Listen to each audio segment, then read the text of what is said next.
नमस्कार, बुलेटिन में आप सभी का स्वागत है और मैं हूं आपके साथ कल्याण झा। चलिए तेज अंदाज में देखते हैं बुलेट 100। कांग्रेस के वरिष्ठ नेता अहमद पटेल का निधन हो गया है। अहमद पटेल 1 महीना पहले कोरोना से संक्रमित हुए थे। इसके बाद उनका इलाज गुरुग्राम के मेदांता में चल रहा था। अहमद पटेल के निधन पर पीएम मोदी ने दुख जताया है। पीएम ने ट्वीट कर कहा कि अहमद पटेल के निधन से दुखी हूं। उन्होंने सार्वजनिक जीवन में कई साल बिताए, समाज की सेवा की। कांग्रेस पार्टी को मजबूत बनाने में उनकी भूमिका हमेशा याद की जाएगी। अहमद पटेल के निधन पर कांग्रेस के पूर्व अध्यक्ष राहुल गांधी ने शोक व्यक्त किया है। उन्होंने ट्वीट कर कहा कि ये एक दुखद दिन है। श्री अहमद पटेल कांग्रेस पार्टी के एक स्तंभ थे। सीएम अशोक गहलोत ने भी अहमद पटेल के निधन पर गहरा दुख जताया है। सीएम ने ट्वीट किया कि वरिष्ठ नेता और दोस्त अहमद पटेल का असमय निधन कांग्रेस पार्टी और मेरे जैसे कार्यकर्ताओं के लिए बहुत बड़ी क्षति है। अहमद भाई बहुत ही धार्मिक व्यक्ति थे और कहीं पर भी रहे नमाज पढ़ने से कहीं नहीं चूकते थे। आज देव उठानी एकादशी भी है, जिसका सनातन धर्म में बहुत महत्व है। अल्लाह उन्हें जन्नत उल फिरदौस में आला मकाम अता फरमाए। मध्य प्रदेश के मुख्यमंत्री शिवराज चौहान ने कांग्रेस नेता अहमद पटेल के निधन पर शोक जताया है। उन्होंने ट्वीट कर अहमद पटेल को श्रद्धांजलि दी। पूर्व एमपी के पूर्व सीएम कमलनाथ ने भी अहमद पटेल के निधन पर शोक जताया है। ट्वीट कर उन्होंने कहा कि वो बेहद करीबी मित्र के निधन से स्तब्ध हैं। प्रदेश के पूर्व वित्त मंत्री मानिक चंद सुराना का जयपुर में निधन हो गया। सुराना पिछले कई दिनों से बीमार थे। उनका अंतिम संस्कार 26 नवंबर को बीकानेर में किया जाएगा। बिहार विधानसभा के अध्यक्ष के लिए आज चुनाव होगा। एनडीए की ओर से बीजेपी के विजय कुमार सिन्हा, जबकि महागठबंधन की ओर से आरजेडी के अवध बिहारी चौधरी ने स्पीकर पद के लिए नामांकन किया है। बिहार के पूर्व डिप्टी सीएम सुशील कुमार मोदी ने स्पीकर के चुनाव में हॉर्स ट्रेडिंग का आरोप लगाया। मोदी ने कहा कि लालू प्रसाद रांची जेल से एनडीए विधायकों को फोन कर रहे हैं। मोदी ने कहा कि उन्होंने खुद कॉल बैक कर गंदा खेल बंद करने को कहा। बंगाल की खाड़ी में उठे चक्रवाती तूफान निवार ने तेजी पकड़ ली है। चेन्नई में पिछले 24 घंटे से लगातार बारिश हो रही है। हालात ये हैं कि कई इलाकों में पानी भर गया है। पूर्व सीएम करुणानिधि के घर में भी पानी भर गया है। मौसम विभाग ने इसके खतरनाक साइक्लोन में तब्दील होने की आशंका जताई है। कोरोना की स्थिति पर प्रधानमंत्री नरेंद्र मोदी ने मुख्यमंत्रियों के साथ वीडियो कॉन्फ्रेंसिंग के जरिए मीटिंग की। मीटिंग में गृह मंत्री अमित शाह और स्वास्थ्य मंत्री डॉक्टर हर्षवर्धन भी मौजूद रहे। सीएम गहलोत ने भी बैठक में हिस्सा लिया। बैठक में पीएम मोदी ने कहा कि कुछ लोग वैक्सीन पर राजनीति कर रहे हैं। पीएम ने स्पष्ट किया कि वैक्सीन का समय अभी तय नहीं है, इसलिए इस पर राजनीति करने से बेहतर यह है कि सब मिलकर कोरोना के खिलाफ रणनीति बनाएं। बैठक में पीएम मोदी ने कहा कि भारत बेहतर वैक्सीन पर ही जोर देगा और हर वैक्सीन को वैज्ञानिक तौर पर परखा जाएगा। अपने संबोधन में पीएम मोदी ने कहा कि वैक्सीन आने के बाद यही प्राथमिकता हो कि यह सभी तक पहुंचे। यह अभियान बड़ा होगा और लंबा चलने वाला है।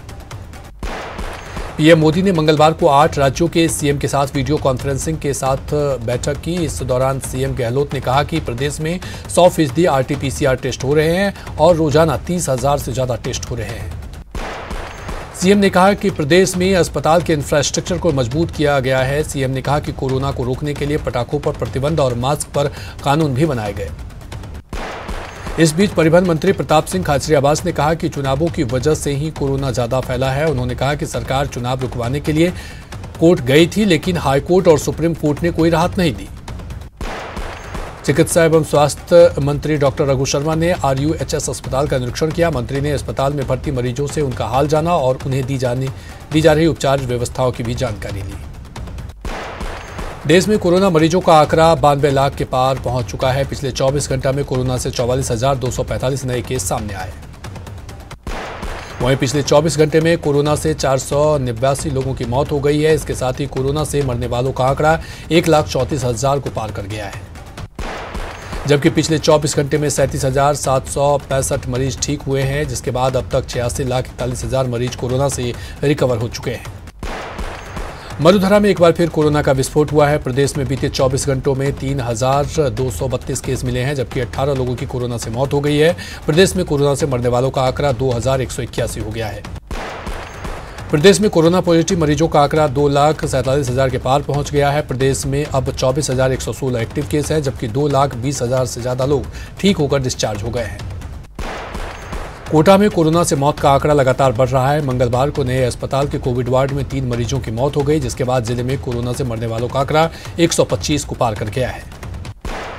कोटा में कोरोना का कहर जारी है। एक दिन में 320 पॉजिटिव केस मिले हैं। इससे चिकित्सा विभाग में हड़कंप मच गया है। कोटा में पॉजिटिव मरीजों का कुल आंकड़ा 14,000 के पार पहुंच गया है। प्रतापगढ़ में कोरोना संक्रमण के मामले लगातार सामने आ रहे हैं। मंगलवार को जिला भर में 8 नए संक्रमित मरीजों की पुष्टि हुई है। बता दें कि जिले में संक्रमितों का आंकड़ा बढ़कर 1,000 से अधिक हो गया है। प्रतापगढ़ के कोरोना स्थिति के बारे में मुख्य चिकित्सा अधिकारी डॉक्टर विष्णु दयाल मीणा ने बताया कि जिले में बीते 24 घंटे में 71 नमूनों की जांच की गई है, जिसमें प्रतापगढ़ ग्रामीण क्षेत्र में 2 और धरियावाद उपखंड में 6 लोगों में संक्रमण की पुष्टि हुई है। श्री गंगानगर में भी कोरोना संक्रमण के मामले में लगातार बढ़ोतरी हो रही है। संक्रमण से बचाव के लिए भारत स्काउट गाइड ने जन जागरूकता रैली निकालकर लोगों से कोरोना गाइडलाइंस पालन करने की अपील की है। श्री गंगानगर में कोरोना से बचाव के लिए जन जागरूकता रैली निकाली गई। जागरूकता रैली में स्काउट गाइड दर्जनों छात्र छात्राएं शामिल हुए। बता दें कि जिले में बढ़ रहे कोरोना केस को देखते हुए जिला प्रशासन 15 दिवसीय विशेष अभियान चला रही है। जिला कलेक्टर महावीर प्रसाद वर्मा के निर्देश पर श्रीगंगानगर जिले में 15 दिवसीय विशेष अभियान चलाया जा रहा है। इसी कड़ी में बिना मास्क पहने घूम रहे लोगों के चालान काटने के बाद कोरोना प्रोटोकॉल के पालना के बारे में बताया जा रहा है। जैसलमेर में बढ़ रहे कोरोना संक्रमण को लेकर जिला प्रशासन सजग है। जिला प्रशासन की टीम रात में भी लगातार मास्क चेकिंग अभियान चला रही है। इस दौरान पुलिस ने बिना मास्क बाहर घूम रहे सैकड़ों लोगों का चालान काटा। जैसलमेर में यूआईटी सचिव अनुराग भार्गव और शहर कोतवाली बलवंता राम ने शहर में मास्क चेकिंग अभियान चलाया। इस दौरान यूआईटी सचिव ने दर्जनों लोगों का चालान काटा है। उन्होंने लोगों से कोरोना एहतियात नियम पालने करने की अपील की। सीकर जिले में कोरोना संक्रमण की बढ़ोतरी के साथ ही सही होने वालों की संख्या बढ़ती जा रही है। शहर में 87 नए कोरोना पॉजिटिव मिले हैं, तो वहीं 121 लोग ठीक हो गए हैं। शहर में कुल 8,878 कोरोना संक्रमित मिले हैं। सीकर जिले के खाटू श्याम जी कस्बे में कोरोना के बढ़ते संक्रमण को लेकर नगर पालिका ने जागरूकता अभियान शुरू किया, जिसके चलते निगम प्रशासन ने बिना मास्क लगाए दुकानदारों के चालान काटे। कोटा में प्लाज्मा डोनर्स का कारोबार बढ़ता ही जा रहा है। एमबीएस के ब्लड बैंक में एक साथ 4 युवकों ने प्लाज्मा डोनेट कर मानवता की मिसाल कायम की। इसके साथ ही प्लाज्मा डोनेशन का आंकड़ा 332 तक पहुंच गया है। भरतपुर में लगातार कोरोना के ग्राफ बढ़ रहा है। बढ़ते कोरोना के ग्राफ को देखते हुए धारा 144 लगाई गई है, लेकिन ना तो कोरोना गाइडलाइंस की ही पालना हो रही है और ना ही धारा 144 का असर देखने को मिल रहा है। कोरोना की तेज रफ्तार के बीच शादी समारोह के आयोजन पर अजमेर प्रशासन की पैनी नजर है। प्रशासन की अलग अलग टीम ने शहर के विभिन्न समारोह स्थलों पर पहुंचकर कोरोना गाइडलाइंस का निरीक्षण किया और समझाइश की। अजमेर में पुलिस ने नाइट कर्फ्यू की अनदेखी करने वाले दुकानदारों के खिलाफ कार्रवाई की, साथ ही आगे के नियमों के मुताबिक दुकान बंद करने की सख्त हिदायत दी। देवउठानी एकादशी के मौके पर कोटा में आज करीब 3,000 शादियों का आयोजन होने जा रहा है। शादी समारोह में कोरोना गाइडलाइंस के पालन के लिए प्रशासन सतर्क नजर आ रहा है। भरतपुर के बयाना में पंचायत समिति विकास अधिकारी लखन सिंह ने विवाह स्थलों का जायजा लिया और मास्क नहीं लगाने वालों पर 500 रुपये का जुर्माना लगाया। भरतपुर के डिग के एसडीएम ऑफिस में शादियों की परमिशन के लिए लोगों की लंबी लाइन देखने को मिली। एसडीएम ऑफिस में शादियों और अन्य आयोजनों की स्वीकृति के लिए 187 आवेदन आ चुके हैं। जैसलमेर में शादी समारोह के आयोजन शुरू हो चुके हैं। जिला प्रशासन ने भी विवाह के आयोजन स्थल पर पहुंचकर जायजा लिया और कोरोना गाइडलाइंस का उल्लंघन करने वालों पर जुर्माना लगाते हुए सख्ती की। जैसलमेर में जिला प्रशासन और पुलिस की टीम ने विभिन्न आयोजन स्थलों पर पहुंचकर दबिश दी और कोरोना गाइडलाइंस का उल्लंघन दिखने पर विवाह आयोजन स्थल पर जुर्माना लगाया। जैसलमेर के होटल ढोला मारू गांधी कॉलोनी में भावेश संघ गुंजन विवाह समारोह में कोरोना गाइडलाइंस की पालना नहीं होने पर 30,000 रुपये का जुर्माना वसूला गया। श्री गंगानगर में आज से शादियों का सीजन शुरू हो रहा है। कोरोना को देखते हुए जिला प्रशासन ने मैरिज प्लेस संचालकों और टेंट डीलरों के साथ बैठक की।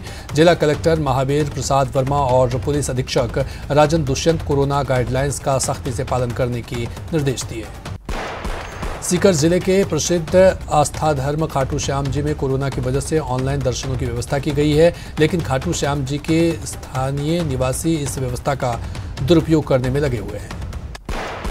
कोरोना के बढ़ते प्रकोप को देखते हुए गहलोत सरकार ने प्रदेश में ई क्लास लॉन्च किया है। ई क्लास के बारे में संयुक्त अभिभावक संघ ने कहा कि शहरी क्षेत्र के छात्रों को तो इसका लाभ मिलेगा, लेकिन ग्रामीण इलाके के छात्रों को इसका लाभ नहीं मिल सकेगा।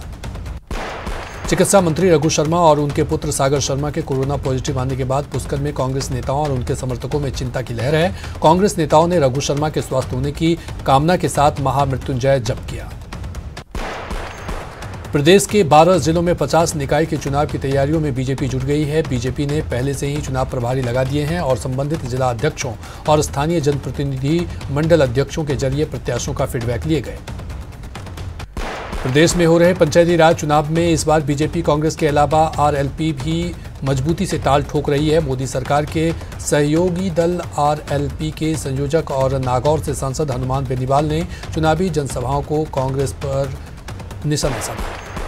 गहलोत सरकार ने दीपावली के 10 दिन बाद राजस्थान राज्य पथ परिवहन निगम के नियमित और दैनिक वेतनभोगी कर्मचारियों को बोनस की सौगात दी।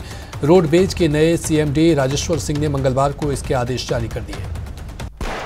रोडवेज के नए सीएमडी राजेश्वर सिंह ने मंगलवार को इसके आदेश जारी कर दिए। सीएमडी के अनुसार वर्ष 2019-20 में 21,000 रुपये तक वेतन पाने वाले कर्मचारियों को 8.33% की दर से अधिकतम 7,000 रुपये बोनस मिलेगा। जयपुर में एसीबी ने बड़ी कार्रवाई करते हुए मुंबई पुलिस के घूसखोर एसआई और 3 कांस्टेबल को ट्रैप किया। एक मामले में राहत देने के एवज में 5 लाख की घूस मांगी थी। कोटा में अपराधियों ने चाकू मारकर एक युवक की हत्या कर दी। घटना योजना आवासीय कॉलोनी की है, जहां अपराधियों ने सद्दाम नामक शख्स को उसके घर के बाहर ही चाकुओं से गोद डाला। बाड़मेर में कुछ लोगों ने मतदान करने के बाद घर लौट रहे दलितों पर जानलेवा हमला कर उन्हें घायल कर दिया। घटना बोढ़िया गांव की है। अलवर शहर के एनईबी थाना पुलिस ने दिवाकरी में फायरिंग के एक आरोपी को गिरफ्तार किया है। साथ ही फायरिंग में इस्तेमाल हथियार की बरामदगी के प्रयास किए जा रहे हैं। अलवर के कोतवाली थाना पुलिस ने स्टेशन के समीप ठेले पर मछली बेचने वाले संचालक से मारपीट के मामले में एक आरोपी को गिरफ्तार किया है। पुलिस ने आरोपी को न्यायालय में पेश किया, जहां से उसको रिमांड पर भेज दिया गया। अजमेर पुलिस ने एटीएम मशीन के साथ छेड़छाड़ करते हुए गलत तरीके से पैसों की निकासी करने वाले शातिर अंतर्राज्यीय गिरोह को बेनकाब किया। अपराधियों से एक स्विफ्ट कार, 12 एटीएम कार्ड और 11,000 की नकदी बरामद की। धौलपुर जिले के निहालगंज थाना इलाके की कमला कॉलोनी में छत पर गई 22 वर्षीय युवती मकान की पट्टियां टूटने से नीचे गिर गई, जिसके बाद उसके इलाज के दौरान मौत हो गई। अलवर के तिजारा थाने में एक नाबालिग के साथ सामूहिक दुष्कर्म का मामला सामने आया है। घटना की सूचना मिलने के बाद पुलिस ने मामला दर्ज कर आरोपियों की गिरफ्तारी के लिए छापेमारी शुरू कर दी है। सामूहिक दुष्कर्म मामले में पुलिस का कहना है कि मामला बीते 11 नवंबर का है। पुलिस ने बताया कि वारदात को गांव के ही आरोपियों ने अंजाम दिया था। बारह में एक युवती के साथ 14 दिनों तक बंधक बनाकर दुष्कर्म की घटना सामने आई है। फिलहाल मुकदमा दर्ज कर पीड़ित का मेडिकल कराया जा रहा है। अलवर के भिवाड़ी थाना पुलिस ने रेप की कोशिश करने वाले आरोपी को गिरफ्तार कर लिया है। बता दें कि पुलिस ने 24 घंटे के अंदर आरोपी को गिरफ्तार कर लिया है। कोटा जिले के रामगंज मंडी थाना क्षेत्र में सुकेत रोड पर ट्रक और बाइक की जबरदस्त टक्कर हो गई। टक्कर में बाइक सवार 25 वर्षीय युवक की दर्दनाक मौत हो गई। युवक का नाम हरीश प्रजापति है, जो हरीश सतलखेड़ी सरकारी स्कूल में बाबू के पद पर कार्यरत था। डूंगरपुर जिले की कोतवाली थाना पुलिस ने 13 अक्टूबर को थाना गांव में शव मिलने के मामले का खुलासा कर दिया है। बताया जा रहा है कि प्रेमिका से मिलने के चक्कर में युवक की जान गई थी। पुलिस ने गैर इरादतन हत्या के आरोप में 2 आरोपियों को गिरफ्तार किया है। कोटा के महावीर नगर थाना पुलिस ने कार्रवाई करते हुए अवैध हथियार के साथ एक तस्कर को गिरफ्तार किया है। आरोपी के कब्जे से देशी कट्टा और 2 जिंदा कारतूस बरामद किया गया। आरोपी भूपेंद्र मीणा रंगवाड़ी की कच्ची बस्ती का निवासी है। धौलपुर जिले में निहालगंज थाना इलाके की कमला कॉलोनी में छत पर गई 22 वर्षीय युवती मकान की पट्टियां टूटने से नीचे गिर गई। बारह की छपरा थाना पुलिस ने जुआरियों के खिलाफ बड़ी कार्रवाई करते हुए 7 जुआरियों को गिरफ्तार कर उनके कब्जे से लाखों रुपए बरामद किए। हनुमानगढ़ के टाउन सीतापुर में एक तेज रफ्तार ट्रक ने बाइक को रौंद दिया। इस हादसे में एक ही परिवार के 2 लोगों की मौत हो गई, जबकि एक गंभीर रूप से घायल हो गया। प्रतापगढ़ की जेलों से जारी क्रिमिनल एक्टिविटी पर रोक लगाने और जेलों में मोबाइल के साथ नशे की सामग्री के प्रवेश पर रोक लगाने के लिए प्रशासन ऑपरेशन फ्लैश आउट चला रहा है। 31 दिसंबर तक चलने वाले ऑपरेशन के तहत जेलों पर प्रशासन की विशेष नजर रहेगी। अलवर में ऑनलाइन फ्रॉड के मामले बढ़ते जा रहे हैं। अलवर जिले में पुलिस ने इस वर्ष 386 अपराधियों को ऑनलाइन ठगी और धोखाधड़ी के मामलों में गिरफ्तार किया है।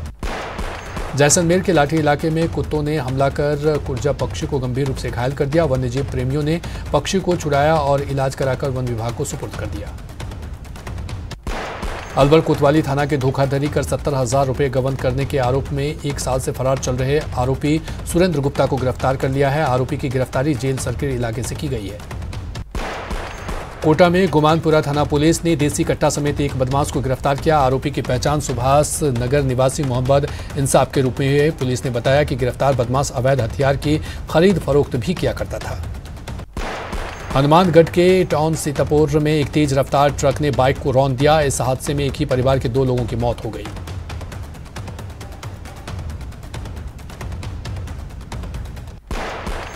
हनुमानगढ़ सतीपुरा सड़क हादसे में मृतक की पहचान 32 साल की करसुमा और उसकी 2 साल की बेटी सदीना के रूप में हुई है। हादसा इतना भीषण था कि हादसे के बाद शव पूरी तरह से क्षत-विक्षत हो गया था। करौली के डोभा भीम कस्बे में गणेश मंदिर के पास डीजे की टक्कर से एक पोल टूटकर लटक गया। हादसे में किसी के हताहत होने की खबर नहीं है, लेकिन अधिकारियों के हादसे की जगह न पहुंचने से लोगों में काफी गुस्सा है।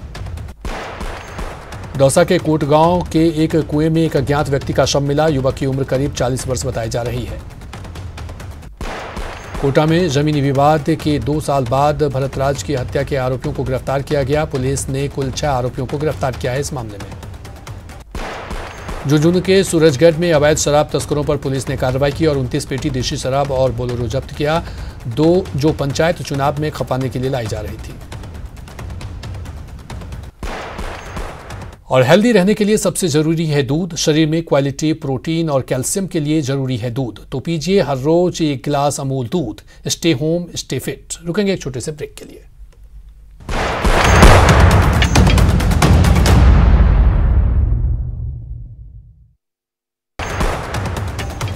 भीलवाड़ा जिला कलेक्टर सभागार में साप्ताहिक समीक्षा बैठक हुई, जिसमें जलदाय विभाग को कलेक्टर नकाते ने हर घर तक पानी पहुंचाने और बिजली विभाग के झूलते तारों को दुरुस्त करने के निर्देश दिए। बीकानेर में सर्दी आते ही पीबीएम अस्पताल में आने वाले मरीजों के परिजनों के सोने के लिए रैन बसेरे की शुरुआत कर दी गई है। नगर निगम के साथ समाजसेवी संस्था इस रैन बसेरे का संचालन कर रहा है, ताकि इलाज के लिए बाहर से आने वाले लोगों को सर्दी में किसी तरह का दिक्कत न हो। भीलवाड़ा जिला कलेक्टर सभागार में साप्ताहिक समीक्षा बैठक का आयोजन किया गया। जिला कलेक्टर शिव प्रसाद एम नकाते ने शहर में पानी और बिजली की व्यवस्था को लेकर अधिकारियों के समक्ष नाराजगी जताई। जलदाय विभाग को कलेक्टर नकाते ने हर घर तक पानी पहुंचाने और बिजली विभाग के झूलते तारों को दुरुस्त करने के निर्देश दिए। प्रतापगढ़ में पंचायती राज चुनाव के लिए जनप्रतिनिधियों और चुनाव अधिकारियों की उपस्थिति में ईवीएम वीवीपैट का रेंडमाइजेशन किया गया। इस दौरान बूथ लेवल अधिकारियों को बैलेट यूनिट और कंट्रोल यूनिट के विषय में भी जानकारी दी गई। कोटा में कोरोना महामारी से निपटने के साथ ही मौसमी बीमारी dengue, malaria, chikungunya, swine flu और स्क्रब टाइफाइड से निपटने के लिए चिकित्सा विभाग तैयार है। इसी कड़ी में चिकित्सा विभाग की टीमों के द्वारा निरंतर घर घर जाकर सर्वे किया जा रहा है। कोटा में मोबाइल ओपीडी वैन के माध्यम से 7 जगहों पर शिविर लगाकर 297 मरीजों को निःशुल्क परामर्श दिया गया। साथ ही कई मरीजों को इलाज के बाद दवाइयां भी दी गई। मुकुंदरा टाइगर रिजर्व में जुलाई और अगस्त महीने में MT3 बाघ, MT2 बाघिन की मौत मामले सामने आए हैं। MT1 बाघ के लापता होने की खबर है। भारत सरकार के निर्देश पर मंगलवार को NTCA के 3 सदस्यों की टीम कोटा पहुंची। जयपुर के महात्मा गांधी अस्पताल के चिकित्सकों को बोन मैरो ट्रांसप्लांट करने में सफलता मिली है। बता दें कि श्रीराम कैंसर सेंटर के चिकित्सकों की टीम ने बोन मैरो प्रत्यारोपण करने में सफलता मिली है। सेंटर के निदेशक डॉक्टर हेमंत मल्होत्रा डॉक्टर की टीम को शुभकामनाएं दी है। बोन मैरो प्रत्यारोपण में सफलता मिलने के बाद श्रीराम कैंसर सेंटर के चिकित्सकों की टीम ने कहा कि बोन मैरो प्रत्यारोपण सेवाएं देश और राज्य के चुनिंदा केंद्रों पर भी उपलब्ध है। जयपुर में बोन मैरो प्रत्यारोपण का प्रयोग सफल रहा है। भरतपुर में एनसीसी दिवस समारोह के तहत रक्तदान शिविर का आयोजन किया गया। MSJ कॉलेज में लगाए गए शिविर में युवाओं ने बढ़ चढ़कर भाग लिया। कोटा शहर में सर्दी बढ़ने के साथ ही फुटपाथ पर रात गुजारने वाले लोगों की हालत खराब होने लगी है। पारा 10 डिग्री के पास बना हुआ है। सुबह से मौसम में आए बदलाव के कारण बीकानेर कोहरे में लिपटा रहा। तापमान में आई कमी और हल्की बूंदाबूंदी ने ठंड में इजाफा कर दिया है।